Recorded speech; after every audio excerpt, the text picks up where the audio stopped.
ડાંગ જિલ્લામાં ધર્માંતરણ કરી ખ્રિસ્તી ધર્મ અંગીકાર કરનારા આદિવાસીઓને સમજાવી ફરી હિન્દુ તરફ વાળવામાં હિન્દુ ધર્મની રક્ષા અને પ્રચાર કરનારા સાધુ સંતોને સફળતા મળી છે।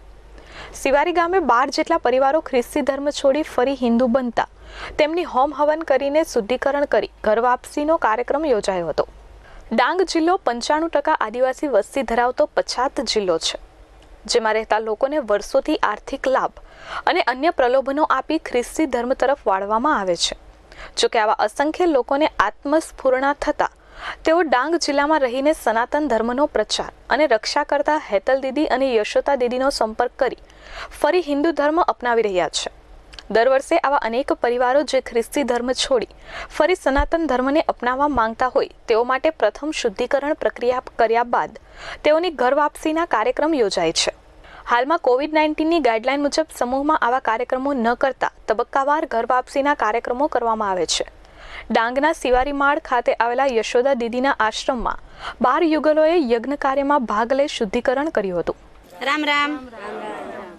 આજે ડાંગની અંદર આમ કહેવા જઈએ તો હિન્દુ સંસ્કૃતિને બચાવવા માટે અહીંયા હિન્દુ સંસ્કૃતિ તો છે જ, પણ જે અમારા ભોળા લોકો છે, જે અમારા આદિવાસી સમાજના લોકો છે, એ લોકોને વિધર્મીઓ આવીને ખૂબ લાલચ આપીને કે આમ ગમે જેમ કહીને એ લોકોને ધર્મ પરિવર્તન કરાવીને પાછા લઈ જાય, તો એવા લોકોને અમે અમારી સંસ્કૃતિ જેમ અમારા ડાંગની અંદર હીરવાને પૂજે, કનસરી માતાને પૂજે, એને ભૂલી ગયા।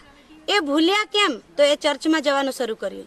તો એ લોકોને અમે સમજાવ્યું કે આપણા તો અસલી દેવ પ્રકૃતિ પૂજક છીએ, આપણે વાઘદેવ નાગદેવ બધાને પૂજીએ, તો એને ભૂલ્યા કેમ? આપણે તો કંસરી માતા છે, આપણે તો હીરવા દેવ છે, નર્મદાના બાબા છે, એને કેમ ભૂલીએ? તો એ સંસ્કૃતિને પાછી આ લોકોએ અપનાવી। આજે 12 પરિવાર છે અહીંયા, 12 પરિવારમાં એ લોકોને અમે જે લોકો ધર્મ પરિવર્તન કરીને ગયેલા એમને ઘર વાપસી એટલે કે શુદ્ધિકરણ। એ લોકો ઓલરેડી હિન્દુ જ છે, કોઈ ધર્મ પરિવર્તન નથી થયા।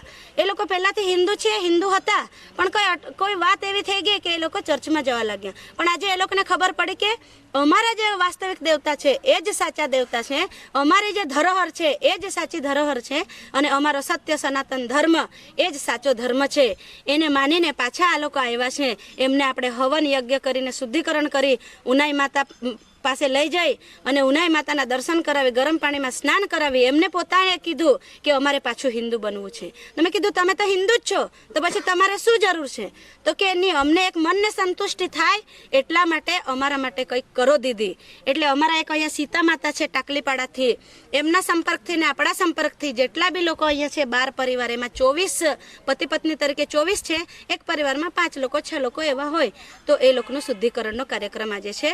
Bureau report H24 news Dang.